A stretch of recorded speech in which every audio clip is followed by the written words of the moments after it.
Okay. So who wants to volunteer to be my role play partner? You're not going to do too much talking. I'm going to be doing all of it. You might say like, okay, sure. Who would like to be one? So what we're going to do first off, before you volunteer, is I'm going to do like a mock buyer's appointment.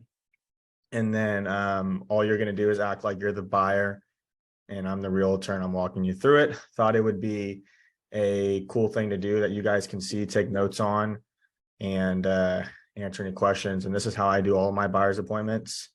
I have like 4 or 5 of them this week, like one yesterday, one today, one tomorrow. I think I have one on Thursday. So never hurts to get practice in. Nobody's volunteering? Okay, I'm going to pick somebody. Who's been on a buyer's appointment before? Like, who knows what a buyer's appointment is? Raise your hand. Nobody? Okay, Casey. Picking you, man. Can you talk? Yeah, I'm doing a training as well on Oh, EXP World. okay, you're good. I can pause it for a minute if you need No, me to you're help good. You're out. good. You're good, man. Okay. Charles, you deal with me, man? You've been here for a while. Awesome. So go ahead and unmute yourself. Good to go? Yeah, man. So you're going to be the client and I'm going to be the realtor. So basically what a buyer's appointment is it's a service. It's a service appointment. Essentially, you're serving the client to show them, hey, that you know what you're doing, know what you're talking about. They work not only to walk them through the home buying process, but also to solidify that, hey, this is your client, and that they know that, hey, this is my agent, to where when they go to an open house, they go to, just go online. And because I've had it happen to me before, where they go online, they see a listing and they contact the listing agent to see the property in person. Next thing you know, I call them and they're like, oh, we actually found a house. We just called the agent that was listing the house. Yeah, we got it. And they don't see anything wrong with it. And I'm just like, what the hell? So I do these buyer's appointments to set expectations, let them know, hey, this is how a transaction goes. And to kind of let them know, like, hey, I'm the boss throughout this entire transaction. Like, I'm going to run this transaction, because you're gonna have clients who are gonna try to get you to do certain things, say certain things, and essentially might ask for your commission. Like yesterday, I had a buyer's appointment. I had a buyer ask me about my commission, and I shut it down right there, and it won't ever come up again. So it's setting expectations, and also it's really showing that client that you know what you're doing, know what you're talking about. And if they're first-time home buyers, this is like really good for them, because you can walk them through the buying process, answer their questions. For example, I had a person I met at an open house, set the buyer's appointment there, figured out their family is all realtors, but none of their family has actually sat down with them and did what I did. And then I've also gotten a referral, and the guy I met yesterday was a referral from that person. So they could have referred them to their family, but they didn't. They referred them to me. And that's all from just doing a buyer's appointment. So I love buyer's appointments. I do them all the time. Even if they're like, hey, I don't plan to buy a house for a year. I'll still do it, because they're going to buy a house, and I don't want them to go to an open house or go to anywhere else, and another agent sets that appointment, impresses them, and they're like, shit, Justin didn't do that for me, or whoever didn't do that for me. I'm going to work with this guy. So they just make yourself really stand out. And again, it saves your ass. I can't be cussing over. This is recorded. It saves you. It saves you time, energy, hassle of super long process that you can avoid simply by doing last night's was an hour and a half Zoom call, but most of the time they can take about 30 minutes. You can do them in person or a Zoom call. I do Zoom calls because they're a lot easier. They're not as committing to some people. So awesome. You ready, Charles? Yes, sir. So I just want you to act like a normal person. I go by Chuck. Let's do that first. Chuck? Okay. Otherwise, I'm not going to know who you're talking to. Okay, so I'm going to go by Chuck.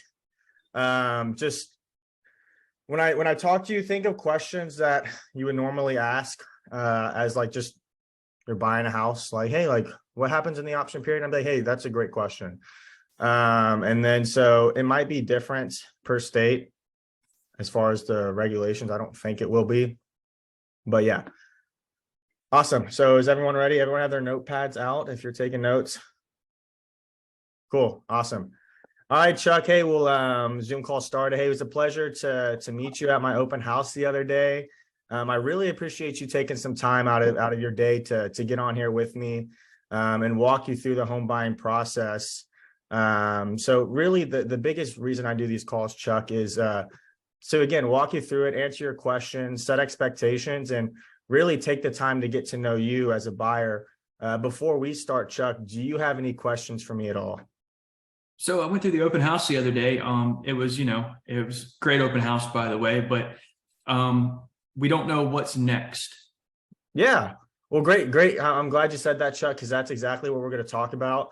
Okay. Chuck, there's 36 steps to buying a home. I don't expect you to know all of them.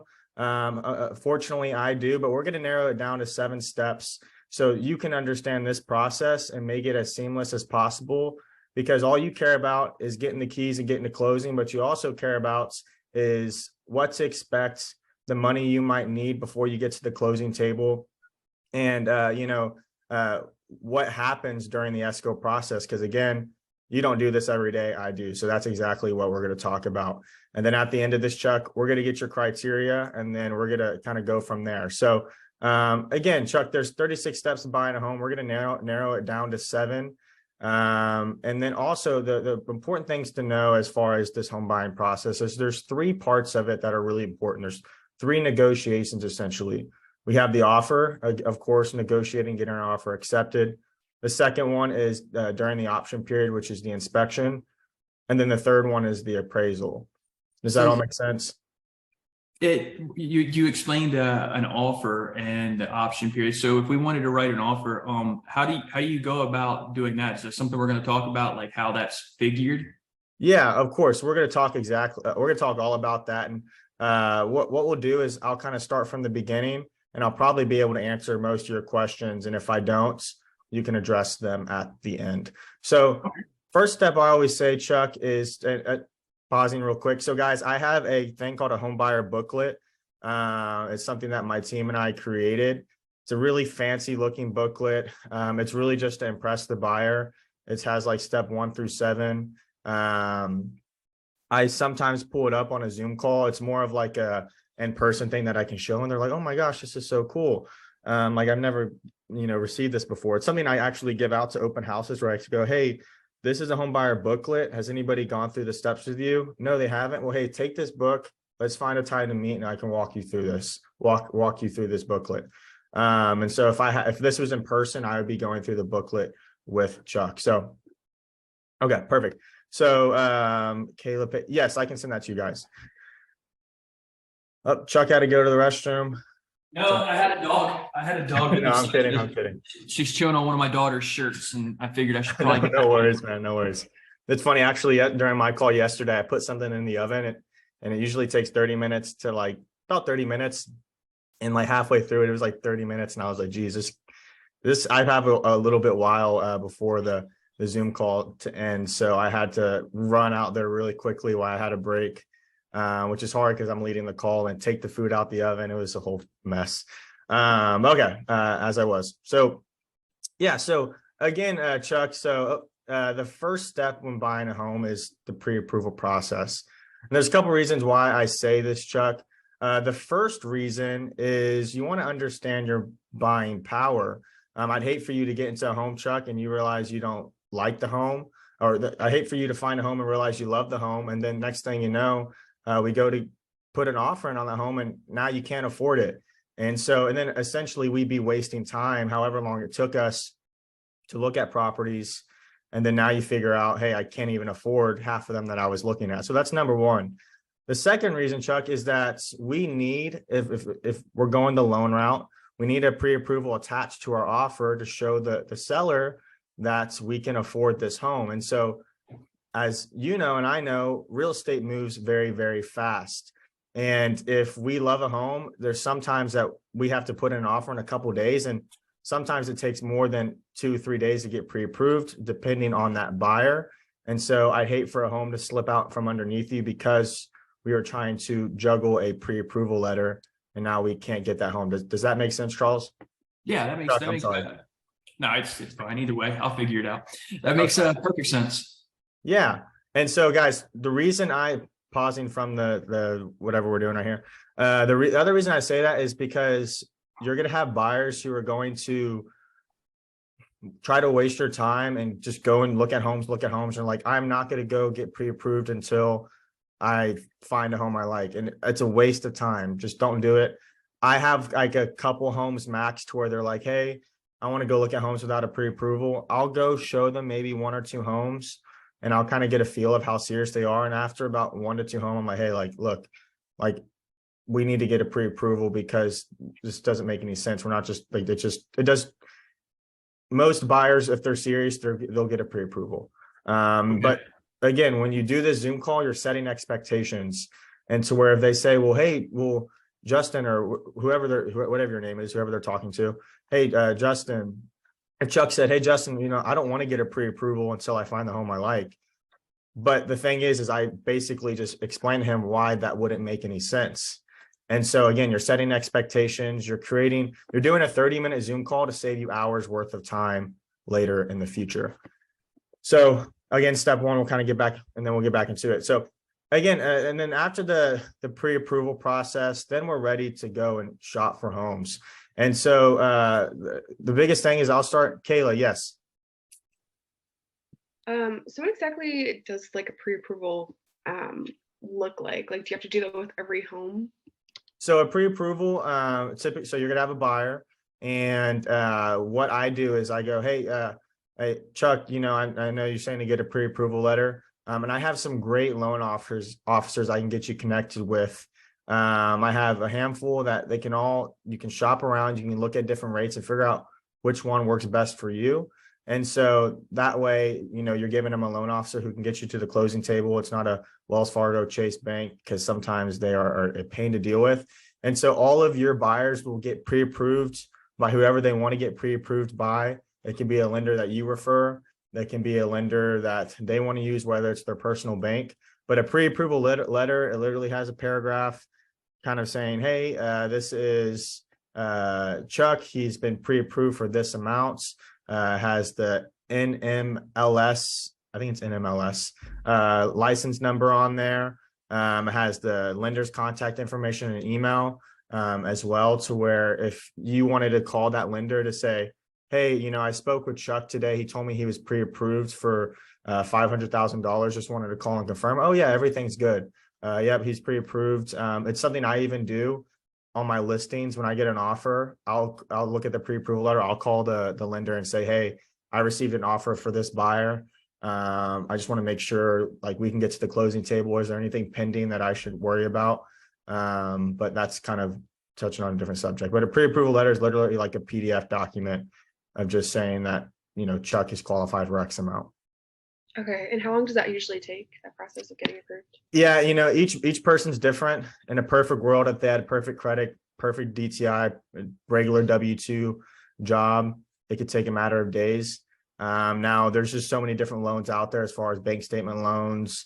There's all this creative financing to where typically us as realtors, it's a lot harder for us to get pre-approved because we're not a steady paycheck job. So if you're self-employed, they typically take a little bit longer, but everyone's different. Everyone has a different situation. That's why I emphasize, hey, let's get a pre-approval sooner rather than later, so we don't have to worry about finding a home. And next thing you know, we're trying to rush for a pre-approval, because I had that with a buyer once. I met him at an open house. He loved the home.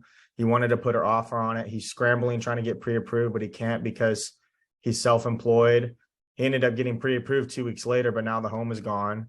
And so it's just, I don't want to deal with that situation. So it can take varies amount of time. Okay, thank you. And Perfect. They might be hesitant, really quick, sorry. Yeah, no worries. They might be hesitant, like, would it hurt their credit score when they apply? Yeah, so when you take out a loan, it's gonna hit your credit score, not super large. It's a very small hit. The good thing about it is they have 60 days to go shop around with different lenders and not affect their credit again. And so that's another thing to really leverage your lenders. I encourage you all to find lenders in your market that can get you to the closing table, because they might say, hey, well, I have a Wells Fargo I just got pre-approved with. Well, hey, that's great. Well, for 60 days, you can shop around and figure out which rate works best for you, which products work best for you. And you never know, there might be another lender who can get you a lower interest rate. So I highly encourage you to shop around. I mean, what's the damage? And so, yeah, it's get a small credit hit and they have 60 days to figure out who works best for them. Okay, Makes thank sense? you. Perfect. Yeah, thanks. Okay. I forgot where we were at. Chuck, do you remember where we're at? Oh, you were explaining the buying process. We got as far as pre-approval. Okay, perfect. Yeah. So going into the pre-approval. So so Chuck, after we get the pre-approval, we're going to start the fun part. We're going to start looking at homes and figuring out which property you want to put an offer on. And so, this is the part that I found that a lot of buyers might get a little confused on, and it's going under contracts and what in the world happens from there to the closing table, which is kind of what I'll explain now. So the first thing is, once we put in an offer on a home, I want to understand everything about the home. Is it overpriced? Is it underpriced? Is it priced just right? And so what I do is run something called a comparative market analysis, which is a CMA. And I'm basically doing the job of an appraiser. And the reason I do that is because I want to make sure you're getting the best deal possible. And then I also want to make sure we don't run into any appraisal issues later down the road. Does that make sense? Yes. Yeah. So the way I do that is, instead of sending you a text or shooting you an email going over the numbers, is I actually send that through a video, just like what we're doing now. I'll have my screen pulled up with the comps, with the CMA, and then in the corner of it will be my face, and I'll be talking everything about the CMA, showing you the numbers so you can understand what I'm saying, where I'm coming from. And then I'll also talk about offer strategy, offer terms, and what I think will get us the property accepted in our favor. Because at the end of the day, we want to make sure that we get the offer accepted, because that's the ultimate win, right? So you said something about comparables. Like, how do you find the comparables to like compare the house to? Yeah, that's a great question. So the thing is we want to figure out, hey, so let's say we find a home, it's a 2-story home with the pool. We want to be as close to that property as possible. So if it's a 2-story with the pool, we want to make sure we're comparing ourselves to 2 stories with the pool. We want to be within the last 60 to 90 days sold, because especially within this market, numbers have been fluctuating quite a bit, and we want to make sure we're as accurate as possible when it comes to our numbers. And so again, I don't expect you I don't expect you to remember all of this right now, to where when I do send you this video, I'm going to remind you exactly how I'm running this CMA to where you can understand. So you're not confused about that entire process. So again, and the other thing too is I want to figure out what's going to get us the winning offer. And so what I'm doing before we even ever put in an offer is I'm picking up the phone and calling the agent. I know. Hold on. Oh, sorry. Zor just signed into his Zoom account and I got a notification. Can y'all guys still hear me? Yes, sir. Okay, perfect. And so I'm picking up the phone and I'm calling the agents, and I want to figure out, hey, what's going to get the winning offer? Is there multiple offer situations? Does sellers need a lease back? What will be a favorable terms in order for us to get our offer accepted? Now, of course, the most favorable term that sellers have in mind is the sales price, but there's also other terms as far as the option period, the lease back, seller paying for title policy. And I know there's a lot of these things that you might be confused about, but I like to kind of play those on a scale, and we'll kind of talk about what those terms mean, and what they'll play into effect as far as in the escrow period, and I'll get right into that. And so let's say that we figured out a sales price strategy, we figured out the offer term strategy. The next thing we're going to do at that point is put in an offer. And so let's say I sent you the video and everything like that, and we decided, hey, let's put in an offer. At that point, I'll send you over the contracts via DocuSign. You'll get them signed away. Of course, if you have any questions about the documents you're signing, don't hesitate to reach out to me. But at that point, we will get it signed. I'll send it over to the listing agent, and the listing agent will present it to their seller. And at that point, that is our first negotiation. It could be a quick, easy, hey, offers accepted, or it could be a negotiation process depending on the situation of the property, or if there's a multiple offer situation, of course. And so just because we sent over the offer, Chuck, that doesn't mean that it's accepted. It is not accepted till the seller has signed it. Once the seller has signed it, at that point, we have an executed offer. And I'll only tell you, Chuck, if our offer is accepted, if I see that executed document, because I don't want you to get your hopes up at all. So I'll let you know as soon as we get that executed document. And so as soon as we have the executed document, at that point, we are officially under contract, and we're rolling into something called the option period. And so this is the part where, again, I think some buyers might get confused, and we'll kind of go over that. And so a question I get asked a lot, Chuck, is what are some fees I can expect before I actually get to the closing table? So the first fee you're going to have is your earnest money deposit. That in Texas, guys, that's typically 1% of the sales price. So if it's a $300,000 house, it's going to be $3,000. A second fee is the option fee. The option fee could range anywhere from $150 to maybe $350. That's a term I can play on a scale. The third one is the inspection. The inspection, of course, is not required, but I highly recommend it. And we'll talk about why I recommend it. And you can expect that to be anywhere between $300 to $500, depending on the property. Another thing you can expect is paying for the appraisal. And that's because we're going the loan route. We're going to need to order an appraisal. And you can expect that to be anywhere between $500 and $600. Oh, I need some water. So we'll kind of talk about what those fees mean. And so the option fee and the earnest money deposit, those are both credited towards your closing costs, as well as the appraisal is also going to closing. The only thing that isn't is your inspection, because that's going to a private contractor. And so so the earnest money is showing the seller that you have serious intent and that you're willing to put some skin in the game. The second one, the option fees, you're paying the seller to take the home off the market so you can do your due diligence as the buyer, and that's going to get that inspection. And then, so those are both credited to closing. And so again, the option fee and the option period, those I play on a scale. You can expect the option period to be 3 to 10 days, depending on how competitive it is. And we'll kind of talk touching back to, hey, playing that on a scale, and the lower the days is usually because it might be a multiple offer situation, might need to be a little bit more competitive. But we can get in there, get out there, do an inspection, negotiate really quickly. I've done it in a matter of 3 days if needed. So, but again, let's say we're doing a 7-day option period, Chuck. Let's say hypothetically we went under contract today.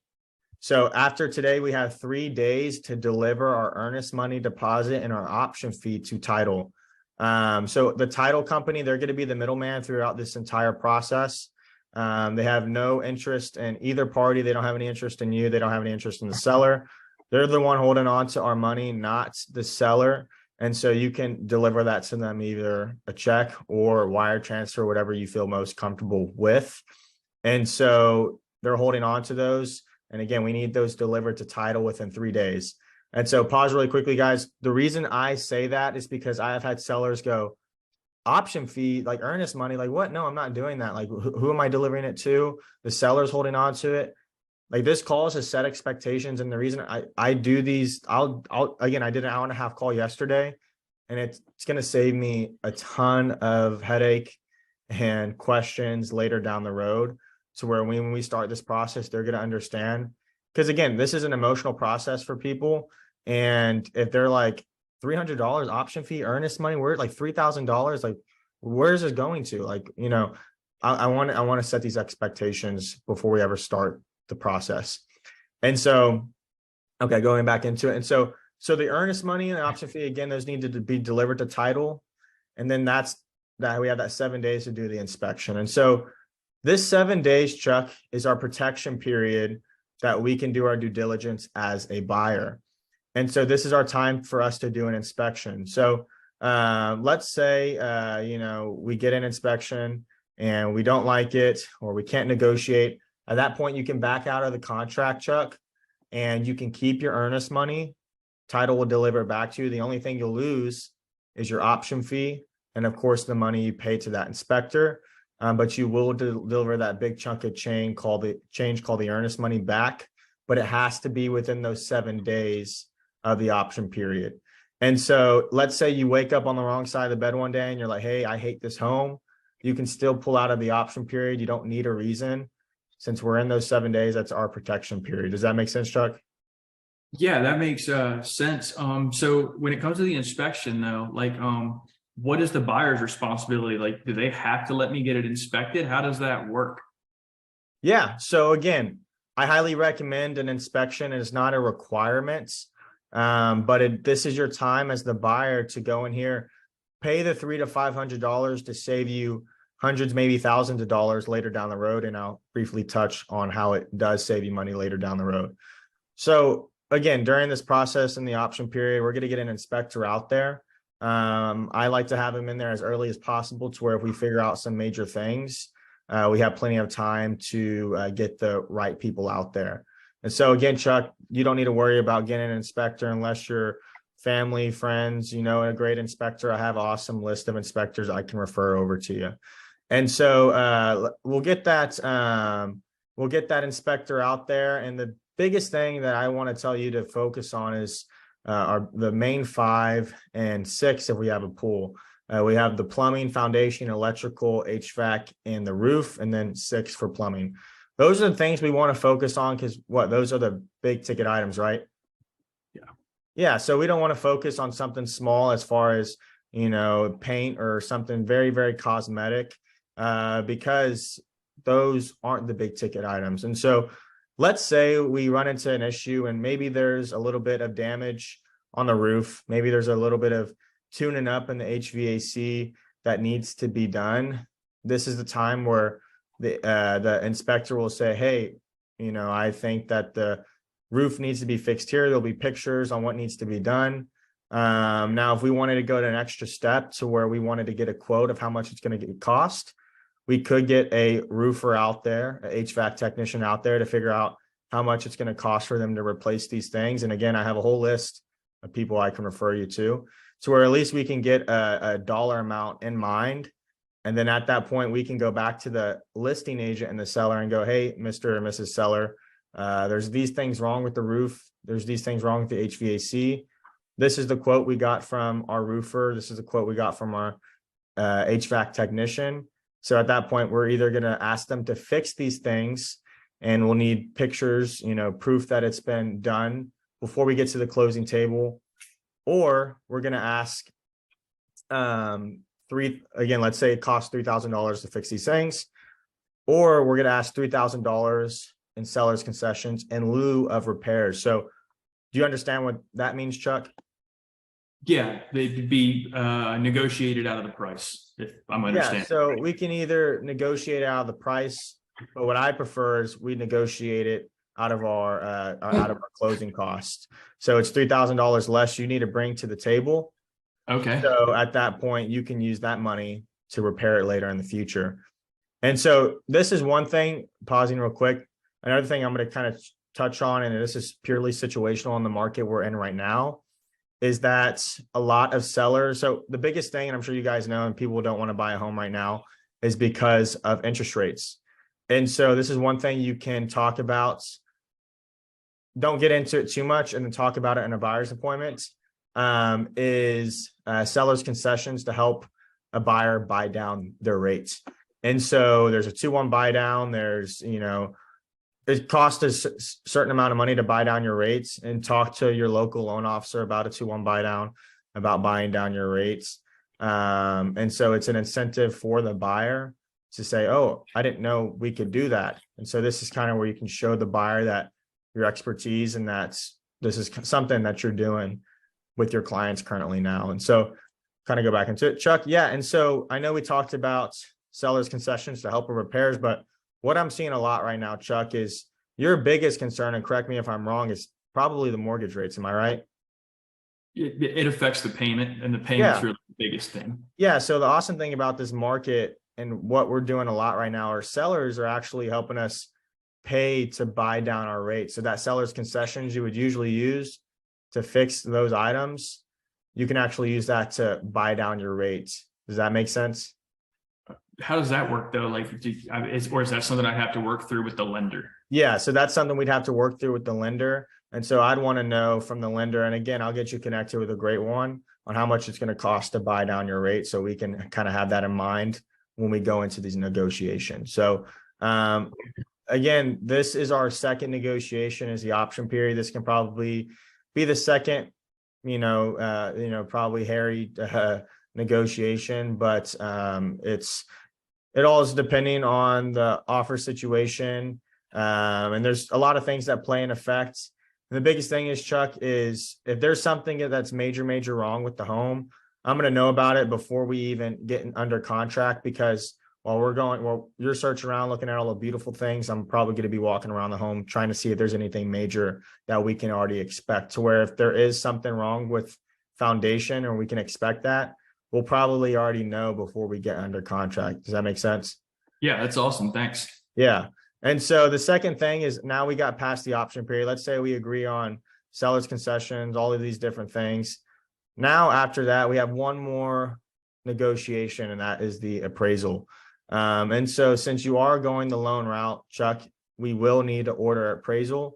And so what we're doing is to make sure the lender can measure the value of that home, because the lender will only lend of what the home is valued at. And so this goes back to another reason on why I run a CMA, because Chuck, I'd hate for you to get under contract for a $350,000 house and I didn't run a CMA. And now we figure out the home is only worth $300,000. And now we're at a point of having to negotiate 50 grand off the sales price with the seller. And if the seller says no, guess what? We just wasted a whole lot of money and a whole lot of time to get nowhere. So typically my CMAs are pretty spot on. Now, I'm not a licensed appraiser, but the great thing is I have access to a team. And if there's ever something that I don't know, I can always go to my team and ask them to double check my CMA. And so let's say, hypothetically, we get under contract for a $350,000 house. Appraisal comes back at 345. Again, the lender's only going to lend 345,000. And at that point, we're negotiating again. The awesome thing about this market is that the seller, more than likely, if not all the time right now, will negotiate back down to that 345. Typically, they always will, because they're so far along the escrow process. But again, I would hate for us to have a huge gap of 50 grand, because that can make or break a deal. And so at that point, we're negotiating again. It's a pretty seamless negotiation, unless we have this crazy gap, which again, we'll try to avoid. And so that's kind of the last thing. After that is the appraisal. And then after that, we'll get to the closing table, finish up some underwriting. Once we get the clear to close, Chuck, at that point, we're good to close, get the keys, you move in, and everyone's happy. And yeah, so, I mean, any questions at all, Chuck? I know I covered a lot, but is there something that maybe I didn't answer that you had questions about? So is there any, like, if say, there's a difference, say we don't know what we can afford yet, but let's say me and my wife, we decide we want to go look at new homes, new build. Is there any difference to that process versus looking at, I don't want to say secondhand homes, but. Yeah, great question. So Chuck, pause real quick. Chuck made a really good question.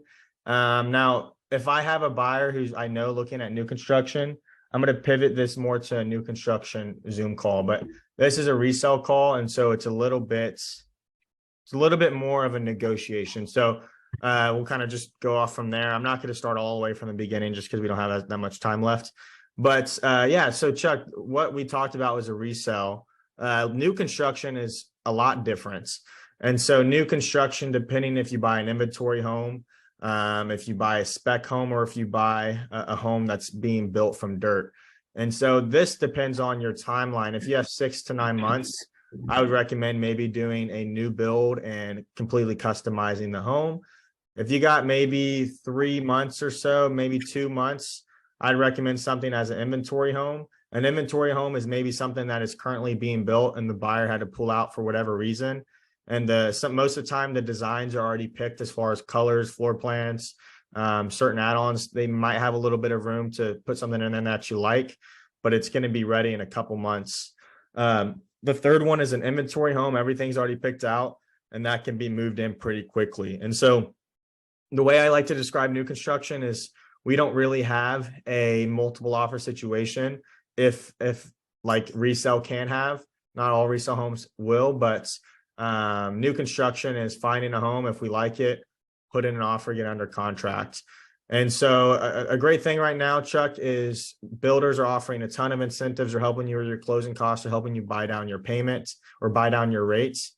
But then that's all on top of, what the builder's offering. And so the great thing about having a realtor and why you need a realtor in new construction is because I can negotiate the price even more down.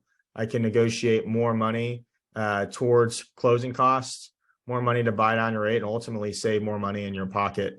So new construction is a great route, and it just really depends on your timeline, on how fast you want to be in your home. Does that make sense? Yeah, that makes perfect sense. Yeah, got it. So at that point, guys, I would go into his criteria, figure out what he's looking for. I can take however long they want it to take. Ask all the questions that you feel like are necessary, square footage, everything like that, because and keep it very, very broad. They might say, hey, I want to be this school, this thing, this thing. This comes with time, knowing your area and knowing your market, figuring out what schools are good and say, hey, look, I know you really want to go to this school from everything you heard. But I've actually had clients because again, you can only experience this because I've had past clients that have had this experience. I've had clients who went to this school, they went to another school, and they absolutely love it. Hey, I tell you what, let's just start our search out here. And the worst that can happen is you hate this area. And now we can narrow back down to there. And they go, okay, yeah, that makes sense. Because look, there's no harm of searching out somewhere far, that's not, or farther out. The best thing that could happen is maybe they find a home that they love and now they're praising you because they're like, geez, Justin, like I would have never even thought of looking in this area. But I'm glad you did. And that's even more kudos to you to possibly get some more referrals later in the future. And so again, I try to keep these calls very conversational. And that's why I always say, y'all, I don't know if y'all notice in me, I'd say, Chuck, does that make sense? Or I keep it very, very conversational because I want him to feel like he's a part of the conversation to where I'm not just like talking, because I do a lot of talking, but I also want him to make sure he's involved in it. And guys, this is multiple times of practice of doing them in person in Zoom. So if I sounded like, geez, like that was really, really good, I've done tons of them. My first one, I was super, super nervous. But there's no reason to be nervous at all. Just take the extra step and do this call. And I promise you it's going to save a lot of time, headache. And then it also can save you deals because now you just solidified with that said clients that you're their agent, no matter when the time is. Every person I've had that I've done Zoom calls like this with, or I've done them in person, have literally told me I'll see them like 6 months and again, I meet with people who don't plan to buy a home for a year and they're like, Justin, I go to open houses and agents try to get me to sign in or they try to get me to meet with them. And I just tell them no, that I have an agent already and I hand them your business card, or on the sign-in sheets, I fill out your name and not my name. So I promise you they work, just do them. And yeah, any questions at all? I know it's a little bit longer than usual. So this is going to be a dumb one. So when I asked about the new homes, the only reason that I asked that is because that's what happened to us. We were looking for used, and then, it just made more sense to buy new. Yeah.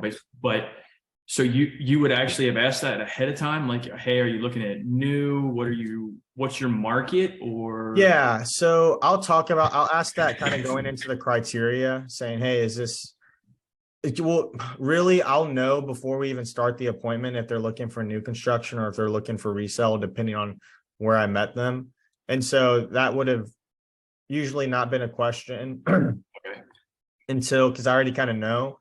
And then, but it will, if I don't know for some reason, it will come up like during the criteria, like, hey, we're also looking at new construction. Then I'll briefly touch on what that process looks like.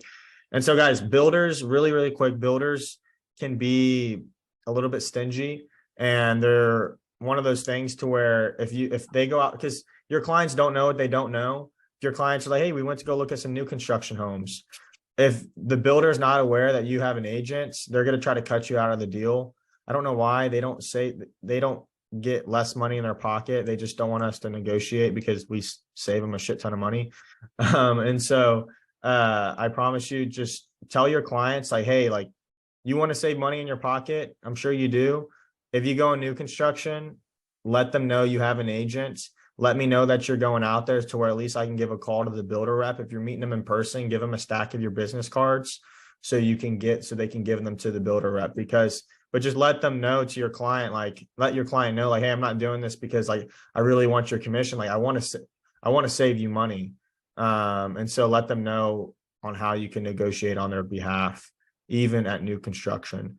And again, it's another way to secure clients if you're maybe doing an open house in a new construction area, to say, hey, like, did you know that realtors are highly encouraged for a new construction home? Like, do you know why? Like, can I explain why? Explain why. And they're like, oh wow, I didn't know that.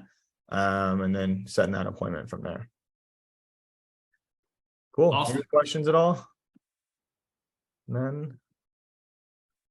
Perfect. Well, I'll let you guys I have a go. question. Yes. So you're obviously a very seasoned agent, but do you have like any tips or like advice? So what if you're in the middle of like a conversation with somebody and you kind of like don't have an answer? What's like the best way to go about it so they're not like, oh, I don't know if I want to work with that person. They seem kind of like unprepared or whatever. Honestly, the best thing I've learned is just let them know you don't know the answer. If it's something you truly don't know, you go, hey, that was a great question. I haven't dealt with that situation. If you're on a team, let me get with my team and see if they've dealt with that before, and I'll get back to you as soon as possible because I don't want to give you the wrong answer. And then if you're not on a team, say, hey, that's a great question. Go talk to your broker of that question. But I've just found it's very good to be truthful rather than like try to be like, oh, let me just make something up and not sound stupid. Because they're gonna know if you just made it up. And I've learned just to be truthful. I had my buyer's point yesterday. I had a really weird question that I've never heard before, and I really didn't know the answer. It was a loan question. And honestly, they're gonna ask you a lot of loan questions, and you're not expected to know a lot of loan product questions. You go, hey, that's a great question. Let me get you connected with my preferred lender. They'll be able to answer all of your questions about anything loan product wise. Because look, I'm not the expert on the loan. That's what the loan officer's for. And I hate to give you the wrong answer. And they're like, okay, yeah, that makes sense. So try to pivot in your favor. But y'all got to realize, like, I do a lot of sales. I do a lot of cold call sales. So like I'm pretty good at like handling objections to where like I just know how to like make it sound very favorable from the self, but it's also with experience, and it comes with reps and time and doing it over and over and over and over and over again. And that confidence will kind of come naturally. So cool. Any more questions? No. Awesome. Well, keep at it, guys. We are here to help. All of us are. Y'all know where to reach me out at. And yeah, we will see you guys next week. I have about 5 minutes to stay after at the end if anybody has any direct questions for me. Yes, Logan, I can get a conversation after. Is it a phone call or maybe like something you want to do private, or do you want to stay after? Whatever's fine with me, just let me know.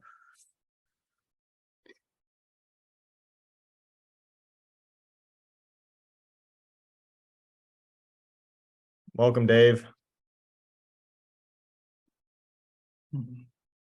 Okay, Logan, we'll just do if it's personal, I can stay here after. If it's personal, let's just do a phone call. If it's not personal, we can do it on here. Just unmute yourself and let me know.